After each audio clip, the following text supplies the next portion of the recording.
रहमान अस्सलाम वालेकुम नाज़रीन, आप देख रहे हैं प्रोग्राम अवाम से ऐवान तक। 15 नवंबर को गिलगित बल्तिस्तान में आम इंतखाबात हुए। आम इंतखाबात के बाद बहुत सारे जो उम्मीदवार थे उन्होंने एहतजाज का रास्ता अपनाया। एहतजाज के बाद बड़ी hue and cry Gilgit Baltistan में हुई। उसके बाद फिर इन्होंने ये फ़ैसला किया, नहीं जी कानूनी रास्ता हम इख्तियार करेंगे।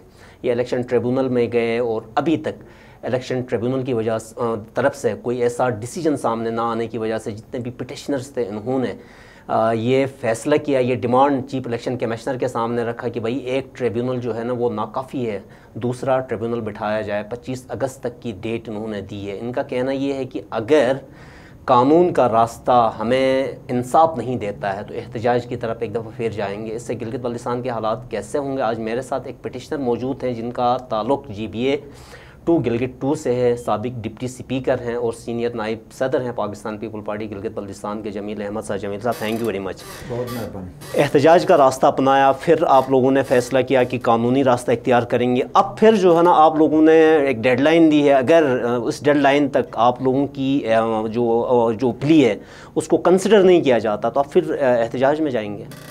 बिस्मिल्लाहिर्रहमानिर्रहीम। गिलगित हल्का 2 GBA 2 का इलेक्शन न सिर्फ गिलगित बल्तिस्तान के लोगों ने, मीडिया के ज़रिए पूरी दुनिया ने, पूरे पाकिस्तान ने देख लिया कि गिलगित बल्तिस्तान में इलेक्शन किस तरह चुराया जाता है। पूरी मशीनरी इस्तेमाल हुई, इलेक्शन से पहले भी हुई, फिर भी ये ना जीत सके। इलेक्शन के दिन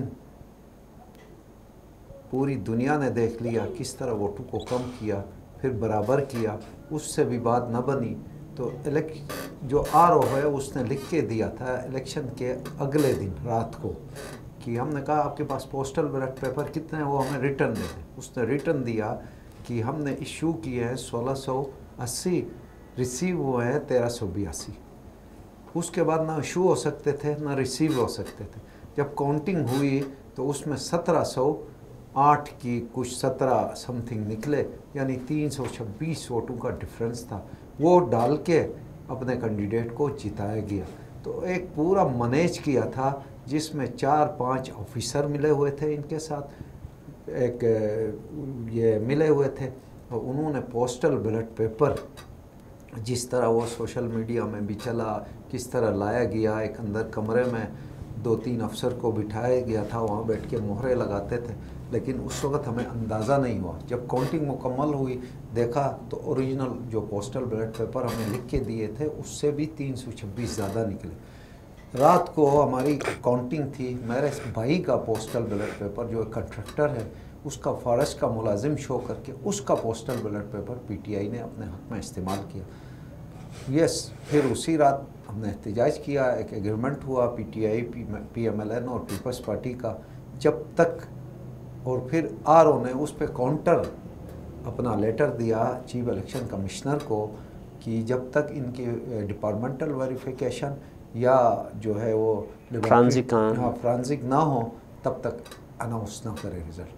चीफ इलेक्शन कमिश्नर चूँकि एक डमी है, उसको लाया इसलिए गया था कि ये पूरा इलेक्शन मैनेज करे। उसने मैनेज किया, उसने इजाफी पोस्टल बैलेट पेपर इशू किए। उसके बाद हम उसके पास गए, उसने हमारी बात नहीं सुनी। फिर चूँकि वो एक एहतजाज जारी था, एहतजाज हमारा पुरअमन था, और इनको प्रेशर आया तो मैनेज करके कुछ ऑफिसर्स के ज़रिए अंदर अपने बंदे अंदर हमारे एहतजाज में शामिल करा के फिर कुछ जलाओ गिराओ भी इन्होंने ख़ुद किया।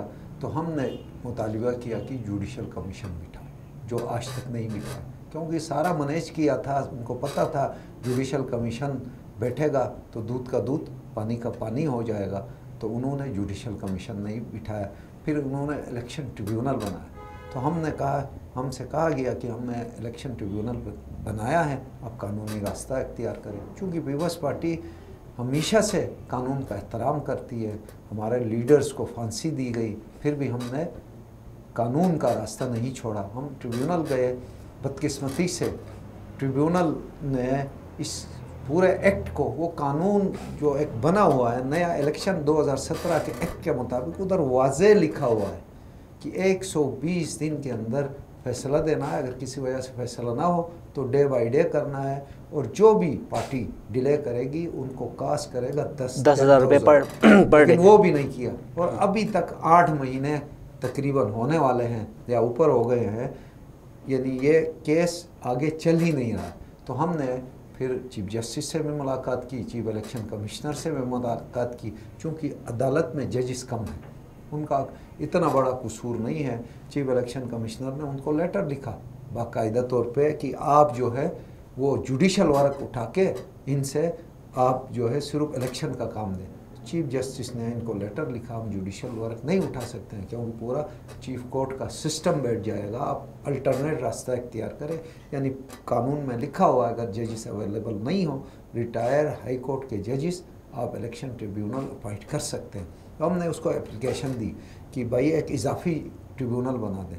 फिर उसने एक लेटर लिखा कि छुट्टियाँ डे बाई डे कर दे, उसका जवाब नहीं आया। तो मजबूरन हम जो है कल पिटिशनर बैठ के हमने फैसला किया, ये प्रेस कॉन्फ्रेंस के ज़रिए भी आ गया, आपके चैनल के थ्रू भी हम बताना चाहते हैं कि 25 अगस्त का हमने डेट दी है। हमें जो है वो एक से ज़्यादा ट्रिब्यूनल जो कानून में लिखा हुआ है, हम अपनी तरफ से मुतालबा नहीं कर रहे हैं, उस एक्ट में है कि एक से ज़्यादा ट्रिब्यूनल बनाए जाए। 2009 में भी बने, 2017 में भी बने, अब क्यों नहीं बना रहे? इनको पता है कि ट्रिब्यूनल बनाएंगे फैसले इनके ख़िलाफ़ आने, इसलिए कानून के अमल दरामद से भी पीछे हट रहे हैं। हम अभी फैसला ये किया है कि 25 अगस्त तक ये हमें एक से ज़्यादा ट्रिब्यूनल बनाए और हमें 124 दिन के अंदर फैसला हो जाए। अच्छा जमील साहब, एक सवाल यहाँ फैसला नहीं बनाते हैं तो फिर हमारे पास क्या रास्ता रह जाएगा? हमने हर वो दरवाज़ा खटखटाया है जहाँ खटखटाना चाहिए था। आखिर में फिर जाहिरी बात है कि हम अवाम के पास आए हैं क्योंकि अवाम का मैंडेट चुराया गया है। राइट। अच्छा यहाँ पे दो सवाल उठते हैं। अभी जो एग्जिस्टिंग ट्रिब्यूनल है, जो हाई कोर्ट चीफ कोर्ट का जो है ना, जो सीनियर मोस्ट जज है वो उसको लीड कर रहा है, वहाँ पे इलेक्शन कमिश्नर इतना इन्फ्लुएंशियल तो नहीं है क्योंकि जुडिशरी इंडिपेंडेंट है। ऑन दी अदर हैंड आप किस हद तक मुतमईन हैं अगर दूसरा ट्रिब्यूनल बिठा भी दिया जाता है तो वो स्पीडी जस्टिस होगा, इतने एक ड्यूरेशन के अंदर आप लोगों का केस डिस्पोज आपको? 2017 का एक्ट बना है ना, इसका कस्टोडियन जो है वो चीफ इलेक्शन कमिश्नर है।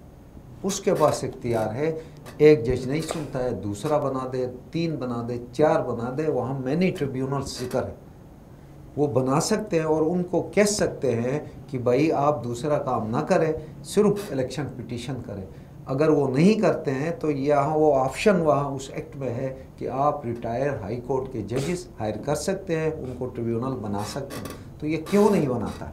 इसलिए कि ये मिला हुआ है गवर्नमेंट के साथ, इसलिए अपने मराद के लिए अपनी जो है वो करतूतों को छुपाने के लिए ये ट्रिब्यूनल नहीं बनाता। फ़र्ज़ करें ये ट्रिब्यूनल बना देता है तो उनकी आप लोगों की तरफ से, पिटिशनर्स की तरफ से चीफ इलेक्शन कमिश्नर के सामने कोई एज सच कोई गिला नहीं होगा? गिला तो वो तो अलग बात है, पूरा इलेक्शन इसने चोरी की है, मैनेज की है।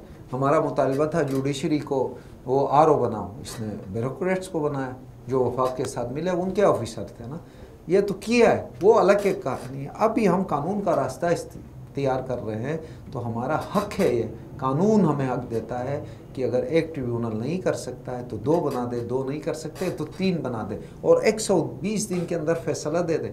हम फैसला जो भी आए वो अलग बात है, पहले फैसला तो आना चाहिए ना।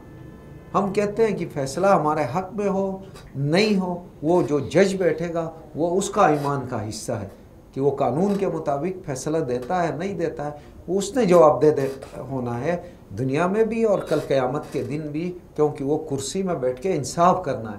वो तो सेकंड फेस है, फर्स्ट फेस में हमें ट्रिब्यूनल ही नहीं बना रहे हैं तो हम कहाँ जाएंगे? राइट। अभी एग्जिस्टिंग जो आप लोगों का डिमांड है चीफ इलेक्शन कमिश्नर से वो ये है कि एक फर्दर ज़्यादा बना एडिशनल जो है ना एक ट्रिब्यूनल बिठा ले ताकि एक से ज़्यादा बना दे, क्योंकि यहाँ 11-12 पिटिशन्स हैं।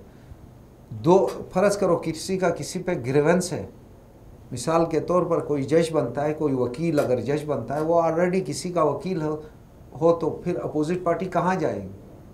इसलिए हम कहते हैं कि एक से ज़्यादा जज ट्रिब्यूनल बना दे ताकि वो स्मूथली इन केसों को जल्दी सुने और फैसला दे दे कानून के मुताबिक। हम कानून की अमल दरामद के लिए, उस एक्ट की इम्प्लीमेंटेशन के लिए हम ये प्रेस कॉन्फ्रेंस कर रहे हैं, हम आपके पास आ रहे हैं। हो सके 25 तक ना बने तो हम दोबारा आवाम के पास जाएंगे। एक क्वेश्चन, आपका ताल्लुक GBA 2 गिलगित 2 से है, आपकी जीती हुई सीट को छीना गया है, बकौल आपके, क्या महसूस होता है? बकौल है मेरे नहीं, बकौल है अभी तो बकौल आपके है। नहीं मेरे नहीं, ये आप फफन की रिपोर्ट करें, पढ़ी होगी आपने, इरेगुलरिटीज काफ़ी सारी वहाँ पे जो है मेंशन है की बात तो छोड़ो, उससे आगे बात की है। वो तो गैर जानिबदार इदारा है ना, उसने कहा कि यार इधर इरेगुलरिटीज इतनी हुई है कि अगर ये ट्रिब्यूनल खोल दे तो शायद पूरा इलेक्शन जीत भी। राइट, मेरा क्वेश्चन ले लीजिएगा,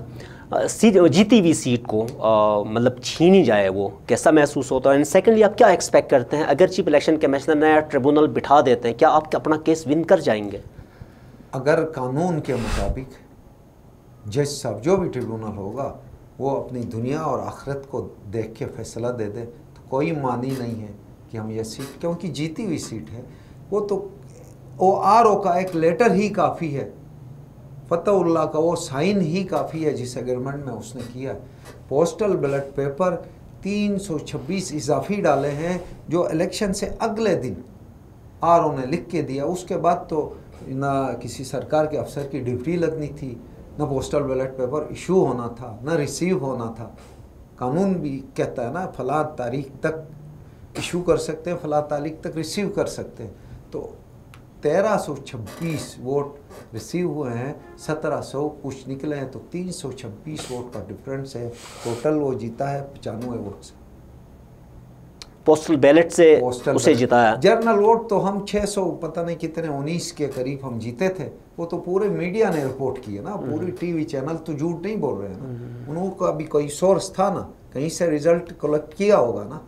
वो रातों रात इन्होंने बराबर करके, वो हमारे वोट कम करके वो बराबर किया, फिर भी वो वोट जर्नल वोट बराबर हो गए। तो इनसे बात नहीं बनी तो फिर पोस्टल बैलेट पेपर इजाफी डाल के इनको जिताया। राइट, दूसरा क्वेश्चन और सबसे अहमियत का हामिल क्वेश्चन, गिलगित बल्तिस्तान की जो गवर्नमेंट है मौजूदा, उसको तकरीबन कोई 8-9 महीने होने वाले हैं, इसकी परफॉर्मेंस को आप कैसे देखते हैं? नंबर 1, अगर इनकी परफॉर्मेंस अच्छी है या बुरी है, तो जो ज़मीनी इंतखाबात होने जा रहे हैं GBA 4 नगर 4 में, वो आप लोग जीत पाएंगे? क्योंकि आपके जो सदर हैं पाकिस्तान पीपल पार्टी को और मौजूदा अपोजिशन लीडर हैं, उनकी छोड़ी हुई सीट है। यहाँ सबसे पहले गवर्नमेंट है, कोई नज़र आ रही है? अभी आप सामने रखा, बता दें। एक एहतजाज हो रहा है, हर दिन एहतजाज हो रहा है। सरकारी मुलाजिम एहतजाज कर रहे हैं, डॉक्टर्स एहतजाज कर रहे हैं। बिजली जो है वो सर्दियों में यहाँ लोड शेडिंग होती थी, पहली दफ़ा गर्मियों में हो रही है। क्या इन्होंने 370 अरब रुपए का अनाउंस किया है? क्या गिलगित में एक बिजली घर रखा है? मुझे बता दे, ये PSDP में ADP में रखा है? नहीं रखा है। तो अभी इन हेंजल पावर प्रोजेक्ट वैसे रखा है। हेंजल पावर प्रोजेक्ट जो है वो इनका नहीं है, वो एक कंटिन्यूटी है। ये पीपल्स पार्टी से पहले से शुरू हो रहा था, जैसे दियामर बशडे में मुशर्रफ साहब ने इफ्तिताह किया, गिलानी साहब ने किया, नवाज शरीफ साहब ने किया, इमरान खान साहब ने किया। कुछ प्रोजेक्ट लाने की बात है। ये Hanzel power project peoples party के दौर से शुरू हुआ था, हफीज़ साहब के दौर में टेंडर हुआ, इनके दौर में आगे चल रहा है। वो एक जिस तरह नल तरह आइडल पावर प्रोजेक्ट थे, 2 पीपल्स पार्टी के दौर में आए, एक हफीज़ साहब के दौर में कंप्लीट हो गया, एक अभी भी चल रहा है। तो ये चूँकि गिलगित में काम करने का पीरियड कम होता है, वो 1 साल 2 साल 3 साल में प्रोजेक्ट मुकम्मल नहीं होते हैं, उसमें टाइम लगता है। तो ये इनिशिएट तो करे ना एक प्रोजेक्ट। गिलगित शहर में, गिलगित कैपिटल है बिजली का, KIU रखते ना 100 मेगावाट का। क्या हेंजल के 22 मेगावाट या 20 मेगावाट के बिजली से गिलगित का लोड शेडिंग ख़त्म होगी? बिल्कुल भी नहीं होगी। जब तक यहाँ 100 मेगावाट KIU का प्रोजेक्ट नहीं रखेंगे, ये लोड शेडिंग कम होनी नहीं है। तो ये हुकूमत ही नहीं है ना, ये एक मशरिक़ से, एक मगरिब से, एक शुमाल से, एक जुनूब से लोगों को लाके बिठाया है। और मुझे खुशी होती है जो लिया है असम्बली के मेंबरान से ज़्यादा इन्होंने ये स्पेशल असिस्टेंट, एडवाइज़र, कोऑर्डिनेटर रखे। ये PTI के कुछ वर्करों को भी रखते तो हम कहते हैं ये PTI के, ये तो पीटीआई है ही नहीं। ये तो मैनेजमेंट के ज़रिए कहीं से लोगों को लाके मैनेज किया है। अभी आपने नगीर का इलेक्शन का पूछा, नगीर का इलेक्शन बेसिकली पीटीआई नहीं है, वहाँ आईटीपी और पीपल्स पार्टी का मुकाबला है। माजी में जो आ रहा है पिछले अरसे से 6-7 इलेक्शन आप देख ले, वहाँ पीटीआई तो नहीं है। पिछले इलेक्शन में पीटीआई के इसी कैंडिडेट ने कितने वोट लिए, तो अब कहाँ से आएंगे? इन्होंने मैनेज करने के लिए पीटीआई आईटीपी का एक बंदा तोड़ा, बाकर साहब को, जो जिसका ख़ानदान पूरा एक अरसे से पीटीआई आईटीपी में थे, तोड़ के उसको स्पेशल असिस्टेंट बनाया ताकि कुछ वोट मिलेंगे। वो आईटीपी को नुकसान दिया, पीपल्स पार्टी का एक बंदे को नहीं तोड़ सके। तो वो तो आईटीपी के वोट कटेंगे ना, हमारे तो नहीं कटेंगे। तो आईटीपी के कटेंगे तो आईटीपी कमज़ोर होगी। मुकाबला फिर भी पीपल्स पार्टी और इस्लामी तहरीक का है, पीटीआई का है ही। मतलब पीटीआई को आप कंपटीशन में नहीं समझते? नहीं है। अगर ऊपर से जैसे अलकदो में किया कि रातों रात जीती हुई सीट को वोट बराबर किया, फिर भी ना हो तो पोस्टल बैलेट पेपर लाके जिताया, अगर ऐसी मैनेजमेंट हो तो फिर अलग बात है। तो फिर तो वो नगर क्या पूरे गिलगित बल्तिस्तान के लोग फिर कैसे कहोगे? वैसे आम इंतखाबात में आप लोगों के पास रही है ये सीट, आम इंतखाबात जो जनरल इलेक्शन 2015 के इलेक्शन में भी ये आईटीपी जीती थी जनरल इलेक्शन में। फिर वो हमारे मोहम्मद अली साहब फोत हो गए, अल्लाह उसको जो नसीब करे। फिर बाई में वो बाई इलेक्शन हुआ तो पीपल्स पार्टी नहीं जीती। तो वो पीपल्स पार्टी और आईटीपी का मुकाबला होता रहा है, वहाँ कोई और जमात है ही नहीं। तो अब आईटीपी कमज़ोर हो गई है क्योंकि बाकर साहब पीटीआई में गए हैं, तो आईटीपी कमज़ोर होगी। पीपल्स पार्टी तो इसी तरह ताकत, मतलब अभी भी आप मुतमईन हैं बाई इलेक्शन विन करना? पीपल्स पार्टी से कोई जीत ही नहीं सकता। अगर रातों रात पोस्टल बैलेट पेपर जैसे अलकदो में किया इसी तरह डाले और जीते हुए वोट को कम करे, 619-20 वोट को कम करे, फिर भी नहीं जीते हो तो कुछ ऑफिसर्स के ज़रिए, चीफ इलेक्शन कमिश्नर के ज़रिए पोस्टल इजाफी पेपर डाले, इस तरह जीते तो फिर हम कुछ नहीं कर सकते हैं। लेकिन ज़मीनी हक़ाइक़ ये है कि पीटीआई वहाँ रेस में ही नहीं। राइट। अच्छा जमील साहब, आप जो है ना 2009 से 14 तक, अगर मैं गलत नहीं हूँ, deputy speaker Gilgit Baltistan assembly रहे, 2 कस्टोडियन ऑफ दी हाउस आप रहे। जो एग्जिस्टिंग जो असम्बली है, क्या उनमें शॉर्ट कमिंग्स आप देखते हैं? कौन सी ऐसी चीज़ें उन्होंने मीट नहीं की है, उन्हें करनी चाहिए थी, क्योंकि जो लेजिस्लेशन के लिए उनकी रिक्वायरमेंट है? मैं देख रहा हूँ ये हुकूमत तो छोड़ो, क्योंकि ये किसी पार्टी के नुमाइंदे नहीं हैं जो मैं समझता हूँ। ये कहीं से उठा के ला के एक असम्बली में मेंबर तो बना दिए। मेरे ख्याल में हमारे दौर में जो एक्ट रूल्स है असम्बली के, उसमें 120 दिन साल में पूरे करने होते हैं। इनके पता नहीं 2 या 3 इजलास हुए हैं। ये असम्बली को तो सीरियस छोड़ो, ये तो असम्बली का इजलास ही नहीं बुलाते हैं। हमारे दौर में हर महीने में इजलास होता था। ये असम्बली को न सीरियस ले रहे हैं, न गवर्नमेंट को ले रहे हैं, क्योंकि इनको पता है कि मैं जिन लोगों ने लाया है हम उनको जवाब दें, अवाम को तो जवाब देना ही। इसलिए ना ये असम्बली को सीरियस लेते हैं, ना ये गवर्नमेंट को सीरियस लेते हैं, ना ये मसाइल करते हैं। दूसरा, इमरान खान साहब ने एक काम अच्छा किया या बुरा किया, एक धरना शुरू किया था, वहाँ से अभी लोगों के जहन में है कि हर बंदा ये सोचता है कि मैं अपना काम जो है एहतजाज करके निकालूंगा। आप देख रहे हैं कि इस गवर्नमेंट के होते हुए कितने एहतजाज, इनके अपने मुलाजमीन एहतजाज कर रहे हैं। अवाम तो छोड़ो, अभी गंदम का इन्होंने कोटा गंदम कम किया है, अभी वो शॉर्टफॉल आ रहा है। अभी लोग तो एहतजाज में अभी शुरू होंगे, गंदम के, बिजली के, फिर जो है महंगाई आसमान पे है, लोग दवाई नहीं खरीद सकते, लोग आटा नहीं खरीद सकते।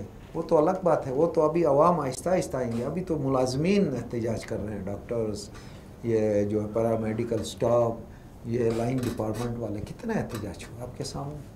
अच्छा, मैं दरमियान में जो है ना, जो मेरा क्वेश्चन था कि लेजिस्लेशन में कितने मुश्किलात का सामना करना पड़ता है अगर जो है ना उस प्रोसेस को फॉलो नहीं किया जाए। लाइक स्टैंडिंग कमेटीज़ हैं, एज सच अभी तक कोई फॉर्म नहीं है, ये क्या मुश्किलात आ सकती हैं? असम्बली को सीरियस ही नहीं लेते हैं। 8 महीने हो गए इन्होंने स्टैंडिंग कमेटीज़ नहीं बनाई है जिनके ज़रिए असम्बली में लेजिस्लेशन होती है, असम्बली में काम होता है। ये लेजिस्लेशन क्या करें, ये स्टैंडिंग कमेटीज़ नहीं बना सकें, सिर्फ इसलिए कि वो स्टैंडिंग कमेटीज़ के चेयरमैन जो है वो चूँकि अपोजिशन से बनने हैं, इसलिए वो नहीं बना रहे हैं। तो इनका तो सीरियसनेस इससे पता चलता है कि ये रूल्स में लिखे हुए हैं कि इतने दिनों में आपकी स्टैंडिंग कमेटीज़ असम्बली की रूह होती है, उसके ज़रिए असम्बली चलती है, काम करती है। तो वो इन्होंने नहीं बनाया तो असम्बली को क्या चलाएंगे। Right, last question. Gilgit Baltistan का कॉन्स्टिट्यूशनल मर्जर होने जा रहा है, जो 2020 नवंबर 2020 को 1 नवंबर को आए थे प्राइम मिनिस्टर, उन्होंने ऐलान किया था। कश्मीर के इलेक्शन तक उसको पॉज में रखा था, कश्मीर के इलेक्शन हो गए। एक ड्रॉप जो है ना सोशल मीडिया में सर्कुलेट करता है। तो आप इनके इस मूव को कैसे देखते हैं? वैसे अच्छा मूव है ना, क्योंकि ये पार्लियामेंट में नुमाइंदगी देने जा रहे हैं गिलगित बल्तिस्तान। इमरान खान ने की है इलेक्शन, मतलब मौजूदा हुकूमत इनकी एक क्रेडिट इन पे जाता है। कुछ चीज़ें तलख हकीकत होती है, वो अवाम के सामने आनी चाहिए। पीपल्स पार्टी शुरू से 5वें सूबे की बात कर रही थी। 2018 के इलेक्शन में वाहिद जमात थी कि अबूरी सूबे के अपने मंशूर में बात की, रिटर्न उस वक्त भी PTI। ये तो GHQ वालों को, हमने रियासत को उनका शुक्रिया, उनकी मेहरबानी कि इलेक्शन से पहले तमाम जमातों को बुला के कहा कि हम ये आपके साथ शेयर कर रहे हैं, अब राइट टाइम है गिलगित बल्तिस्तान को, इनके लोगों को पाकिस्तान में मर्जर करने का। तो पीपल्स पार्टी ने वहाँ वेलकम किया और कहा कि हम साथ देंगे। फिर ये असम्बली बनी, करारदाद आई, पीपल्स पार्टी ने सबसे पहले साथ दिया।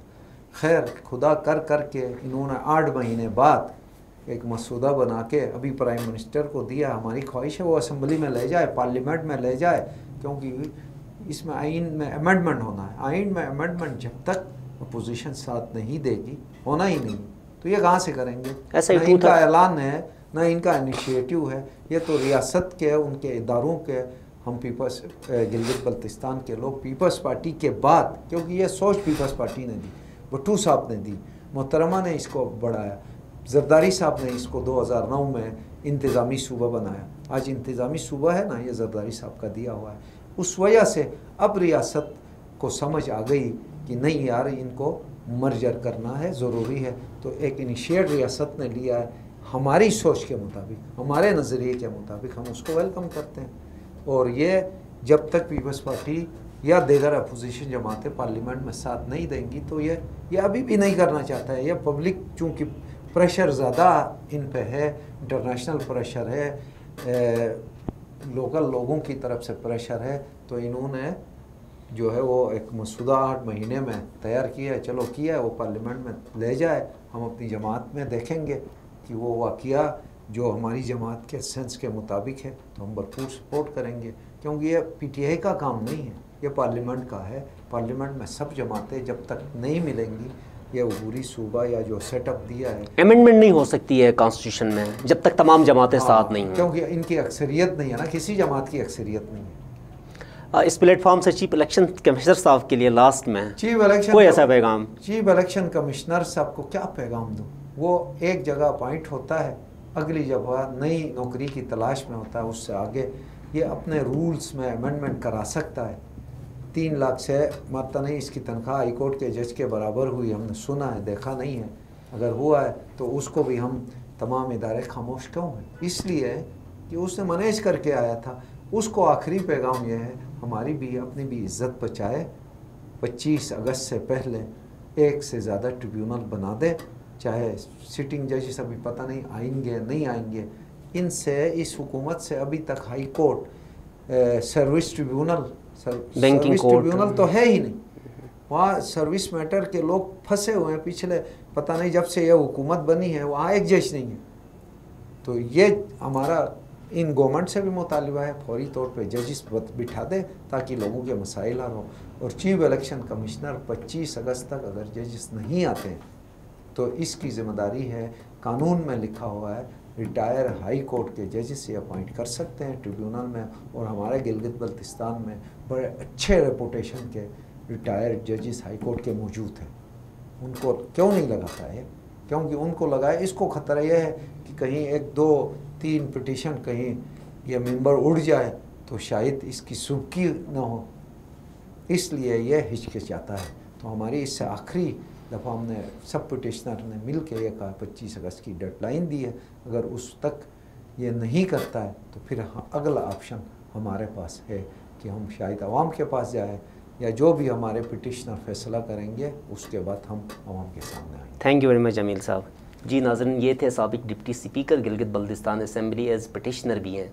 इनका कहना यह है कि रूल ऑफ लॉ की अमलदारी होनी चाहिए ताकि इनके अंदर जो एहसास महरूमी पाई जाती है इसका ख़ात्मा हो और जमहूरी जो तसलसल है वो भी पाए तकमील तक पहुँच सकता है। हम सबको चाहे जो भी मुतल्लिका इदारों के सरबराहान हैं, जो भी प्ली इनकी है, उनको एड्रेस किया जाए ताकि माशरे में अमन आमा का जो तसलसल है वो जारी हुआ सारी हो, क्योंकि इसी में इंसानियत है, इसी में मुसलमानियत है, इसी में पाकिस्तानियत है। आज के लिए इतना ही, अगले प्रोग्राम तक मुझे दीजिए इजाज़त। अल्लाह हाफ़िज़। पाकिस्तान जिंदाबाद।